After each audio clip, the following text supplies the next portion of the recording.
Good morning, everybody, and welcome back to the Celtic Way morning briefing. It is Friday, the 19th of September, the end of the working week. Looking forward to the weekend. Celtic back in action after a week against Partick Thistle in the League Cup, Premier Sports Cup quarter final. We've got a regular guest on just now. He's been on the podcast quite a lot recently, but I really appreciate him doing so. Josh, how are you doing this morning?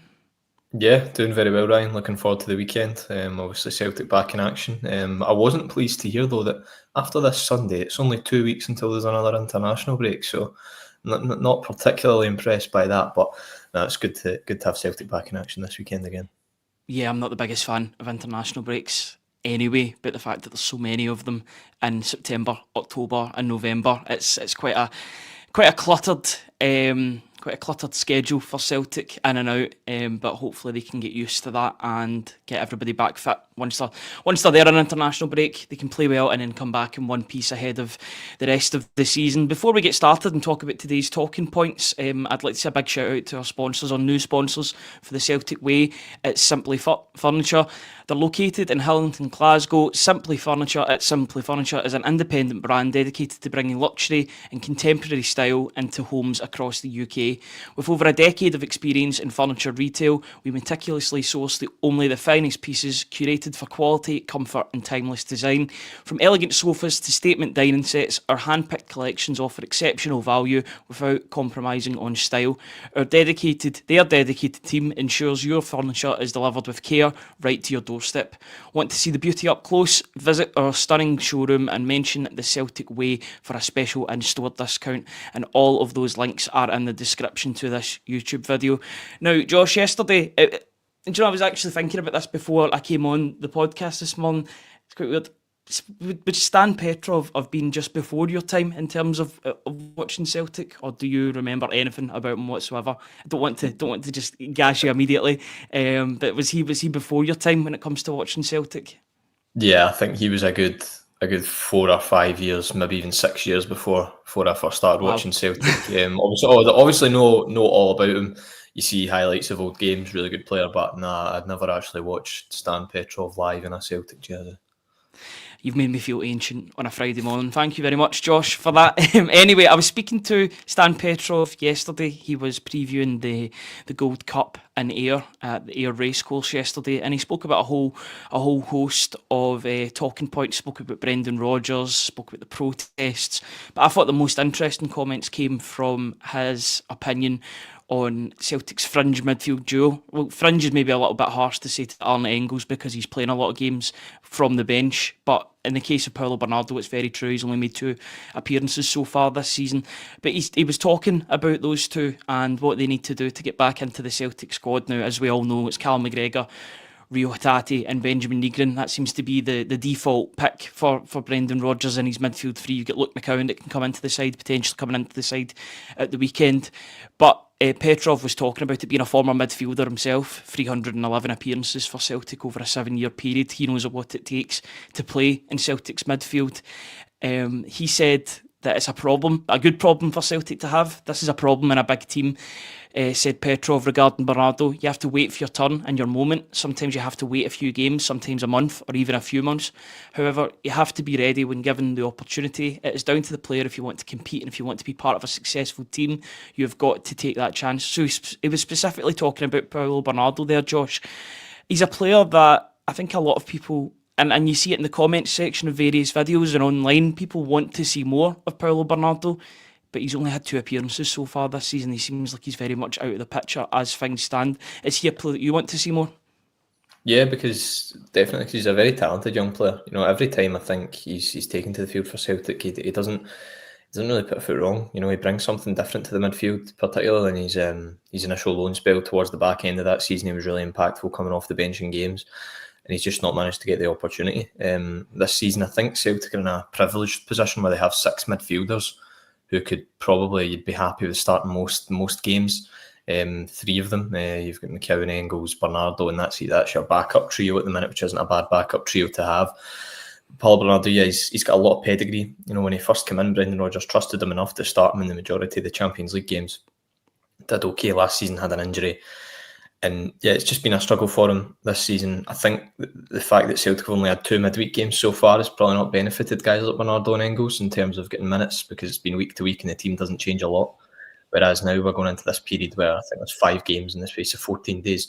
So I think there's going to be a lot of opportunities for guys like Bernardo and Engels to come into the team. But as much as we can speak about giving them game time and getting them opportunities, when they come into the team, they need to take them. They need to perform. I know it can be difficult for these players when you're only getting limited minutes, and you need to perform in those limited minutes if you want to really make a point and take your chance in the team. So I hope they do get the opportunities, because Bernardo and Engels are really talented players. But it's just about getting them in the first place. I think maybe this weekend could be the perfect game for it. Yeah, with a lot of rotation. I mean, we'll probably talk about the changes that could happen, particularly with young players coming in, because I know that you're closely associated with some of the younger players doing your weekly column for the Celtic Way, of course.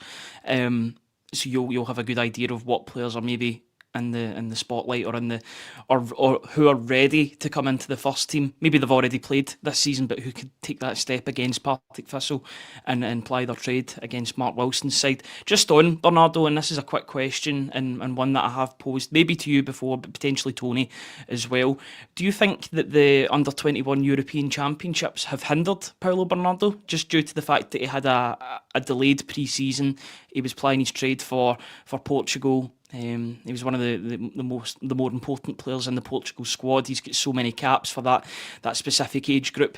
Do you think the fact that he was involved in that over the summer has hindered his chances at the midfield? Because Nygren came into the side and instantly took the starting spot as that third midfielder. You had Rio Hatate coming back, Callum McGregor being the captain. He automatically comes into the first team. Do you think that hindered his chances at really having a prolonged run at that position this season? Yeah, I think it's actually a really good point when you consider that, because I'm led to believe he was back at Lennoxtown and back training with the team a good bit later than when the team initially returned back. So that's obviously going to hinder him in terms of fitness, getting back ready, up to speed, and playing again. So yeah, that certainly would have hindered him. I mean, like you mentioned, Nygren, McGregor, Hatate there, Engels and McCowan as well would have all been back, I believe, from day one of pre-season. Maybe Nygren was a bit later because he was away with Sweden. But those guys were up to speed relatively quickly, playing in a lot of the early friendlies Celtic had, whereas Bernardo wasn't seen until the latter stages of pre-season. I don't think maybe even the first league game of the season. So yeah, that's maybe not ideal, but now I think he'll have definitely built up a head of steam in training in terms of getting his fitness and sharpness back. And it's just about, when you get the opportunity, keep saying you need to take it, and it might come this weekend. Yeah, then we're touching on Engels, and his situation's a little bit different because he's getting game time for Celtic, but the fact is he's an £11 million player for Celtic. Despite it's not his fault that he's that. It's not his fault that Celtic paid that money to Augsburg to sign him last year, but that's the truth. He's an £11 million signing, and that pressure will automatically be on him.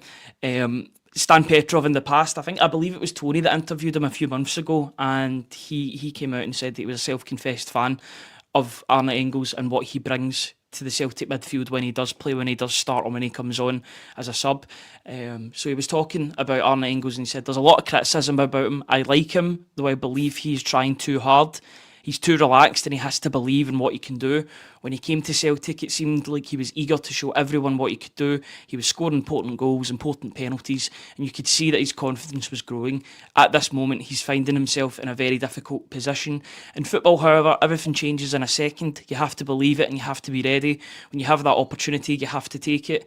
Petrov then continued saying, I think we as human beings, when things go wrong, our brain is racing and thinking negatively. I think you just have to relax. Engels is in a great place at a great club with a good manager and incredible teammates. You just have to trust the process. Would you echo that and trust in the process, or do you think that Engels needs to do a little bit more in order to stake his claim in that Celtic midfield? I'm looking to that Ibrox game, for example. Yeah, I mean, I think obviously the Ibrox game was one of his. I think he's only had a couple of starts this season, and that was one of them. He was chucked in there, and I think he did all right in what was a relatively poor Celtic team that day. I thought he was maybe one of the better performers in the midfield. But yeah, I mean, I do really feel sorry for Engels in terms of the £11 million price tag, because I don't think he's an £11 million player. Not yet, anyway. He's got that tag around him. He can't really help it. He's never going to be able to shake that off. One thing is, he's still only 22 years of age. You know, he's only turned 22 this summer. He's still very, very young, and he had a good first season. He racked up, I think, double figures in both goals and assists. I mean, that's including penalties, of course.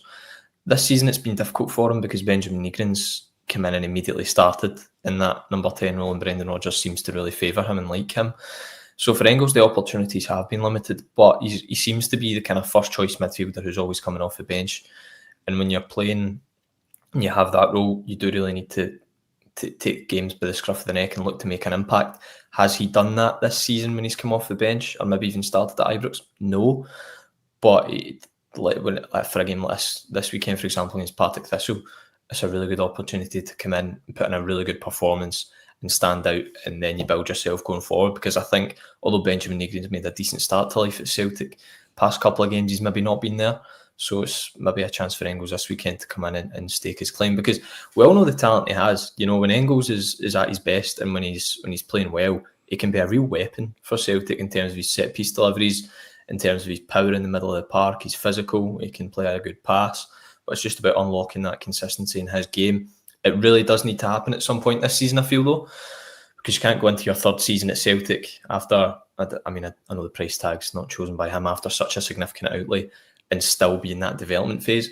You're really hoping towards the end of this season, at some point in this season, that Arne Engels really steps up and becomes a consistent, reliable go-to guy for Celtic. Yeah, you could say that those price tags have really weighed heavily on, especially, I would say, in the second season, just before his departure from the club. I think it was weighing really heavily on Adam Ida, and that's why he got the move, maybe for a bit less pressure at Swansea. Yes, more game time. He started up front for Swansea in their recent win over Ange Postecoglou's Nottingham Forest. He didn't score, but he started in that game.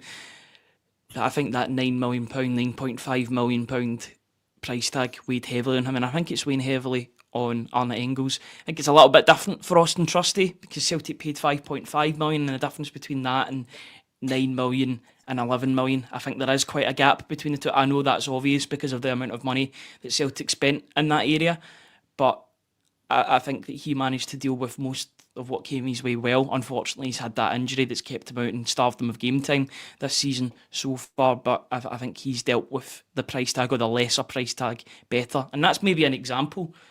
£5 million players can deal with that. You look at Tenekte, who's just came into the side, but he already looks like a guy that is thriving at Celtic. But it's different for different players, because Balikwisha, you could say, on the other hand, is struggling at this moment in time, although you would hope this weekend against Partick Thistle that he can build up a head of steam, build up a wee bit of confidence into the European games. But price tags, they can certainly affect players, can't they, Josh? Because we're seeing it happen, and these players are human, and these things happen when it comes to... They can't control it at the end of the day. So it's all about working through that and just concentrating on your own game, isn't it? Yeah, I think if you ask players about their price tags in press conferences and they say they pay no attention to it and they don't care. But subconsciously, when you're out on that pitch and you're performing, I think naturally it will come into your head at some point, particularly if it's a significant one like 9 million or £11 million, that will definitely come into your thinking at some point. But like you say, it's about forgetting that and doing your best to forget that, and getting perhaps maybe a sports psychologist to help you with that and do better.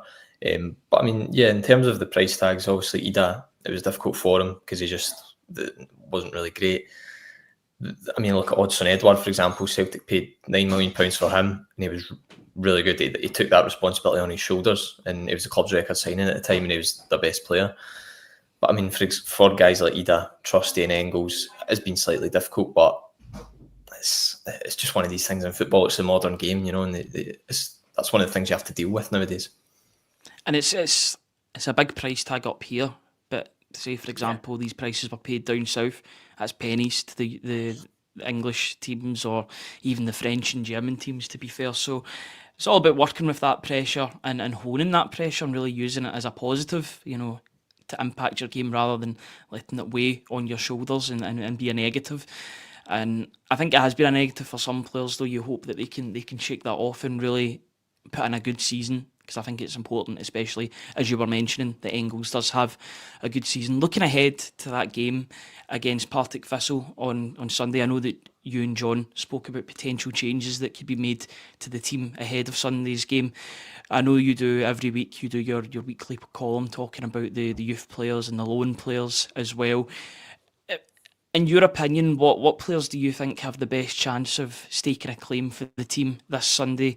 Because there was changes for the game against Falkirk in the previous round, and despite it being away from home, you are playing against a championship side, and rotation could be applied for this one for Brendan Rodgers. So maybe it's an obvious question given some of the players that have stepped in recently, but what players do you think are in the best shape to potentially make a start for Celtic in the quarter-final against Partick Thistle? Yeah, I think the obvious one is Colby Donovan. I think he's going to start the game with Ralston and Johnston still out injured, so he'll probably get the nod. I expect Dane Murray to probably start the game as well at centre half. Aside from that, there's no one really else. The midfield is stacked. The front line is pretty. They've got numbers at the front line now. So, and the rest of the defence is pretty decent too. So, Dane Murray and Colby Donovan are the two for me that I expect to start the game. The B team do play tonight. So if there are any notable omissions from the B team in terms of, for example, if Sean McArdle's not in the squad, then maybe that could point towards someone like him being included at the weekend. But Colby Donovan will start the game. Dane Murray probably start the game too. And it'll be good to see them. Donovan, I spoke about it yesterday, his debut, he was decent. He didn't really put a foot wrong. And you can't have your expectations when a young player comes in to make his first ever start in senior football cannot be sky high. But I think he coped with it well, especially in a plastic pitch conditions. Celtic pushing for a winner at the end, and he's the one who's in the box at the last minute making it happen. So, excited to see him again. Another good opportunity for him against a championship side, and then maybe he might even be starting in Belgrade too. So, looking forward to seeing more of him. Yeah, he could have been playing in the Championship because it was Ayr United that were linked in his services. For his services, also Dundee were linked too. I think they were pretty close to agreeing a deal with Celtic before that injury to Alistair Johnson. Alistair Johnson, who was spotted at St James's Park watching Newcastle versus Barcelona last night. A pretty good game, may I add, as well. Brendan Rodgers the other day was talking about Colby Donovan to Celtic TV in an exclusive interview. We've got the transcription live on the site just now, but I'll just read it out to anybody that's missed it thus far. He was talking about Colby Donovan. He said that personality is everything if you want to succeed, especially at the highest level, because it's not the most gifted players that always come through. It's those guys that are consistent. They work hard, and whenever it's tough in games, they show that personality, and that's what Colby has. I've really liked him since I first saw him. People talk about training the way you play. For me, you train the way you fight, and that means you'll take that mentality into your games, and I see that in Colby. Every time he trains, he fights, he works, and young players like that, you want to give up opportunities to. So I'm delighted for him. A Celtic boy who has come through the system, putting him in was not an easy task at all. His first game on an tough pitch, as well as the weather conditions, but he came through it, and right at the very end, he was the one who was in the box making the cross that led to the penalty. Completely agree with everything that Brendan Rodgers was saying. Actually, I was at Rugby Park on Sunday, and immediately his frame and his physicality stood out. And I said the same about Dane Murray, he doesn't look like an academy player or a B team player, and that's a big thing. I think perception's a big thing when it comes to throwing Celtic players in, or young Celtic players in. They look ready for senior football, and I got that impression from Colby Donovan, and he was there. He put in the cross that led to the penalty decision at the very end. He beat his man, which was really good play from him down that side. And a really good first start for Colby Donovan. I know he featured in pre-season as well, but a good first senior start for him, and something that he can build on. Yeah, having watched him a couple of times, a number of times down the years, playing for Scotland youth teams and Celtic youth teams, it didn't surprise me. The way he played and the way he handled himself. He's, like you say, he's quite tall, he's quite physical. For his age, he only turned 19 a couple of days before his debut.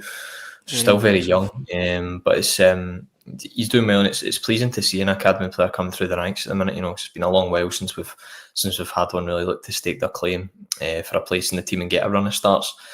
But I think that's it's something that's it's come off the back of a couple of injuries, a couple of big injuries to some first team players, and sometimes that's how I see you come through the ranks. That's how it happened with Kieran Tierney. Celtic needed numbers at training. He came in, he impressed, and he never looked back. I'm intrigued to see how this situation is going to pan out when Ralston and Johnston come back from injury. What's going to happen with Kobe Donovan? I just hope he's not a player that falls back into the abyss after making a couple of first team appearances. I get the feeling that's not going to happen, just because of the fact that although Brendan Rodgers hasn't put significant praise on his shoulders, he seems to rate him. And the fact that he's not really put a foot wrong yet, I mean, that could change in the next couple of games, but I can't really see him putting any foot wrong if he keeps up his level of performance. So as long as he's consistent, then I think I think there will be a debate when Anthony Ralston comes back, whether it should be Ralston or Donovan who's the backup to Alistair Johnston, and that'll maybe a debate that will happen further down the line. But for Donovan now, it's just about keeping that consistency in his performances, and people maybe not getting on his back if he makes a couple of mistakes in games. He'll learn from them. It's all about the experience of coming through as a young player. You're going to make errors, but it's about how you learn from them and bounce back as well. Yeah, absolutely.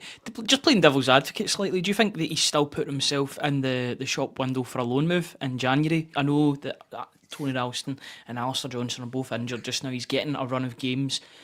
But do you think that if he gets a few games here, then maybe Ralston comes back, Johnson comes back in about a month or so's time, or 2 months' time, that he could maybe get a loan deal in January to ensure that he continues to get the regular game time that he clearly needs in first team football and senior football? And it's not a slight on him, and I would say a couple of other players would maybe need it. Dane Murray's a different one because I think he's ready to step up into the first team whenever required. But for the likes of Johnny Kenny, maybe a couple of other names mentioned as well, getting this game time at the start of the season before then assessing their situation in January, he could maybe even get a better move than what Dundee would have been at the start of the season if he continues to do well. Yeah, I think that's a really good shout, actually. If Ralston and Johnston are back, maybe if Brendan Rodgers doesn't see him as being above Ralston in the pecking order, a loan move could be good for him. My understanding is that the deal to Dundee was essentially done, and then Johnston get injured, and then the plug was kind of pulled on that one. And that says a lot about how Celtic rate Kobe Donovan, in the sense that was going to be his first ever loan move away from Celtic, and it was going to be to a Scottish Premiership club. So if the opportunity was there for him to go to Dundee maybe in January, I think that's one he'd maybe take if Ralston and Johnston were fit again. The opportunity could be there for Ayr United because there's still one slot open in the co-op agreement with Celtic, but I think the club would want him to go to a Premiership team. So maybe that's something to look at in January, but you never know, he might be outstanding in the next couple of weeks and never look back and keep his place in the team. But yeah, I think just racking up the senior experience for him could be critical because he's not really had much of that. Playing for the B team and youth teams, he's only got one professional football appearance under his belt now. So in this season, if Ralston and Johnston are fit again, the opportunities are going to be limited, then January could be ideal to send them out on loan. Yeah, just touching on the team again for Sunday. I didn't get the chance to watch back yesterday's briefing, so I don't know exactly what you were talking about with regard to the team. So at risk of potentially repeating ourselves, what other changes would you make to the team? Just for consistency, I think I made this point as well on, I believe it was Tuesday's briefing. In order to keep players happy, it's got to be Sinisalo in goals on Sunday because he started the game against Falkirk. Schmeichel, was Schmeichel on the bench for that game against Falkirk? I'm not too sure. I would need to look back and double check, but I don't think he was injured for that game. And it was just the fact that Sinisalo's now been assigned as the cup goalkeeper, and that's the game time that he's going to get, plus playing an understudy to Kasper Schmeichel if he gets injured throughout the season. You've got that position, you've got the defensive position, the centre-back position in which Dane Murray can come in, potentially Simpson Pusey, although there's a lot of question marks about him at the moment and what his situation is with the club. Midfield, we've spoke about Engels, we've spoke about Paulo Bernardo. In the wing positions, does Zhang come into the team? Does Balakwisha play on the left-hand side? Does Tanet start once again? And then through the middle, do you play Ian Atchell from the start or Daisen Maeda? So I'm basically giving the floor to you. What out of those areas that I've spoke about, or any other that you want to bring up, where do you see changes happening for Celtic on Sunday? Yeah, I think Sinisalo is nailed on to start between the sticks. I think he's going to be the cup goalkeeper, so he'll start ahead of Schmeichel. Donovan will get the nod. I expect Dane Murray to come in at the expense of Cameron Carter-Vickers. I probably expect Liam just ahead of Belgrade as well.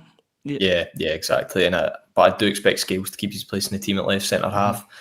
Left back's a 50-50 call for me. I mean, Marcelo Sarachi really impressed me on his first start for the club. He played that inverted role really well. Put a really good cross in for Dyson Maeda's goal. So whether it's going to be him or Tierney, I think remains to be seen. A lot of debates in midfield. I think there will be at least 2 changes in there. Engels, Bernardo could come in. And then you look to the front line. I would start Kelechi Iheanacho up front.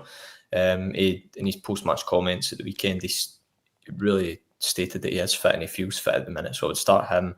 I think it's non-negotiable that Sebastian Tenekte needs to start as well on the left wing. And then on the right, I probably expect James Forrest to get the nod, get him a start, and then with the view to maybe bringing Balikwisha back into the team for Belgrade. So yeah, that'd be my kind of starting 11 there. I mean, I know it's not a full starting 11 with still a couple of points up for debate in the midfield, but yeah, that's right. You've got to keep people guessing, Josh. You can't give away your full predicted lineup. Exactly. You've got to keep people guessing.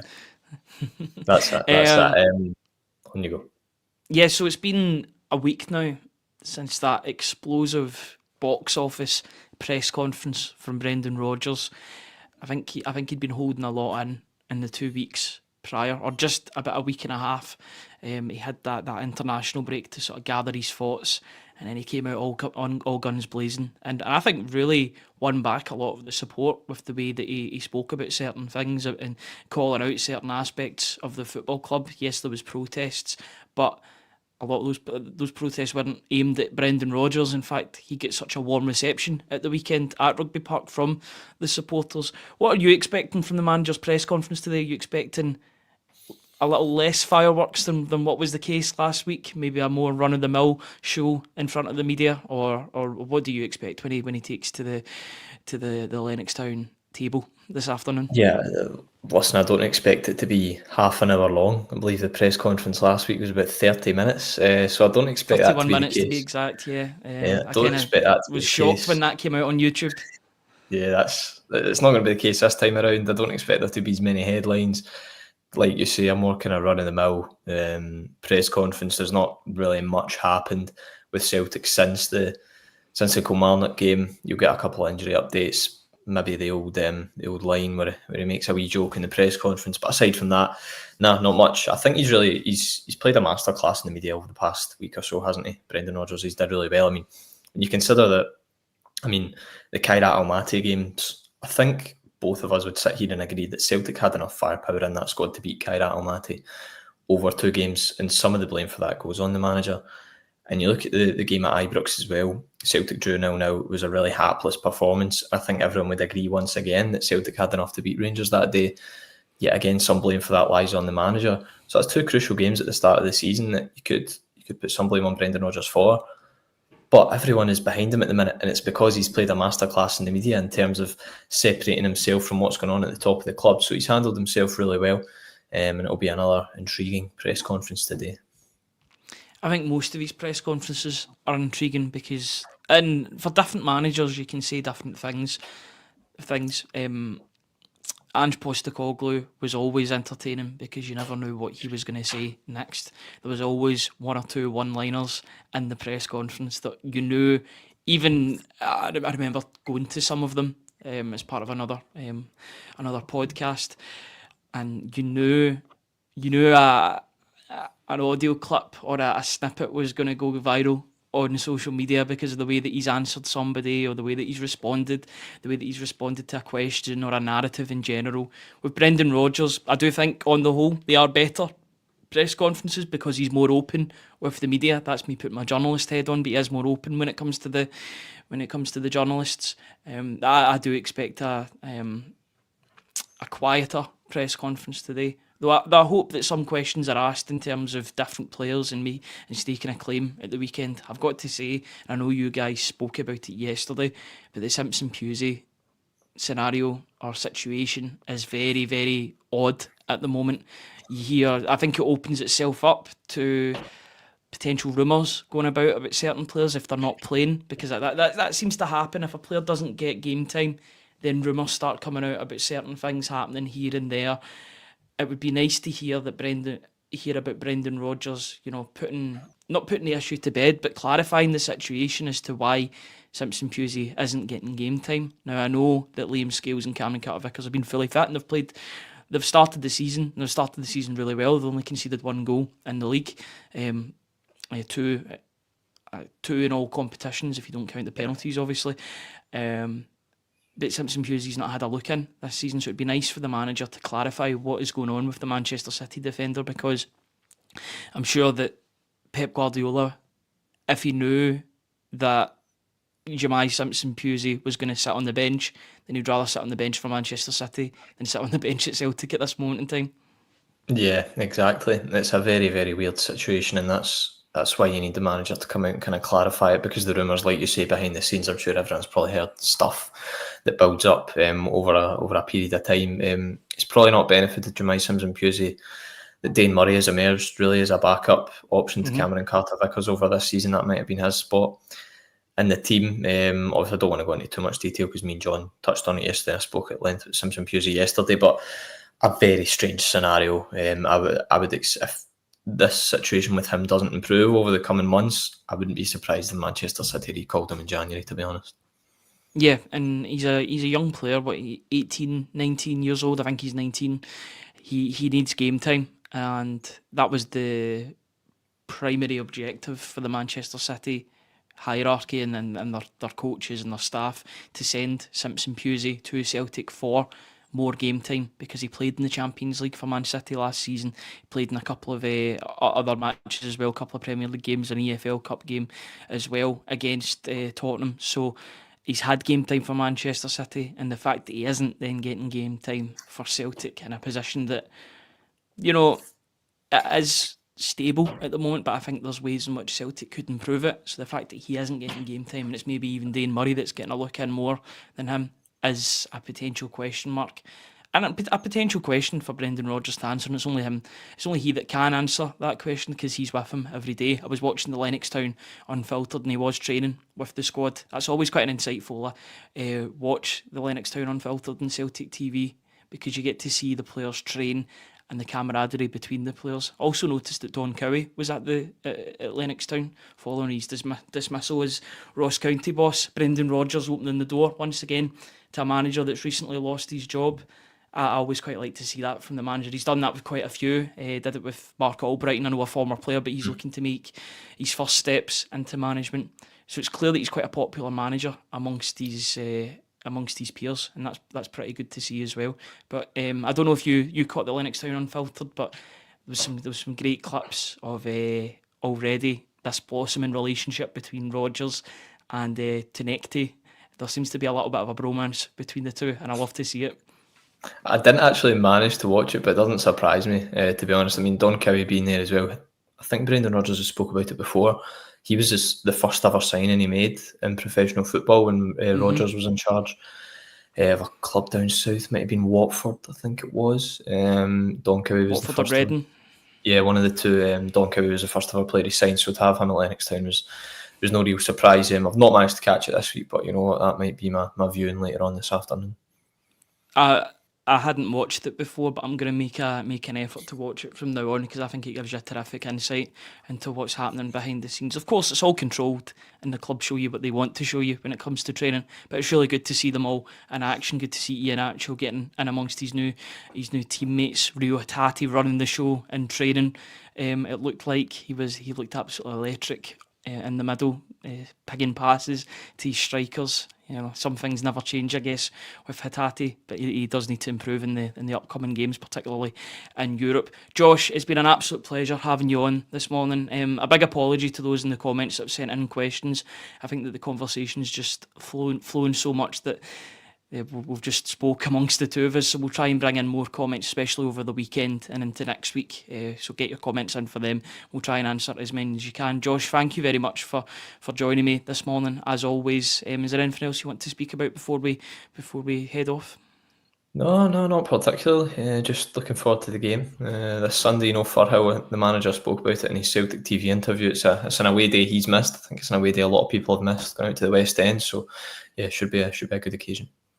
Yeah, not too far away from Celtic Park as well. Tony will be going to the game for the Celtic way, so he'll get all of the He'll get all of the latest news and developments from the post-match from Brendan Rodgers, so keep an eye out on that on Sunday afternoon and evening when it does drop on the website. If you want to subscribe to us and support us just that little bit more, all you have to do is go to www.celticway.co.uk/subscribe. Right now we're still running our £1 for 6 month deal, so please get involved, guys, and get subscribing. And once again, a massive thank you to It's Simply Furniture for sponsoring today's video. We really do appreciate it, and we appreciate their upcoming support for many of our other videos, both pre, post and morning briefing.